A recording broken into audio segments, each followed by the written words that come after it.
হ্যাঁ এই রতন আমাদের একটু লিখছো।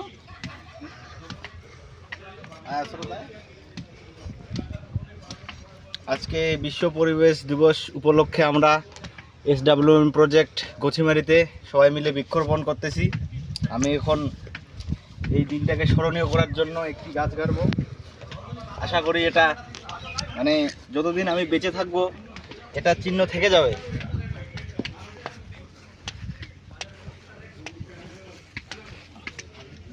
গাছ লাগান, প্রাণ বাঁচান।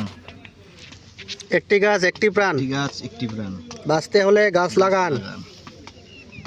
যত গাছ তত বৃদ্ধি, অক্সিজেনের নাই কোনো ঘাটতি। আশা করি এই গাছটা ভালোভাবে বেড়ে উঠুক। আর গাছটা বাড়ার পরে গাছে যেন পিঁপড়ের ভাষা বাঁধে, পিঁপড়ের ডিম হয়ে যাবে। হ্যাঁ ঠিক আছে না মৌমাছি না না মাছ মারবে তো। বাস, ধন্যবাদ। ওই কই যাস?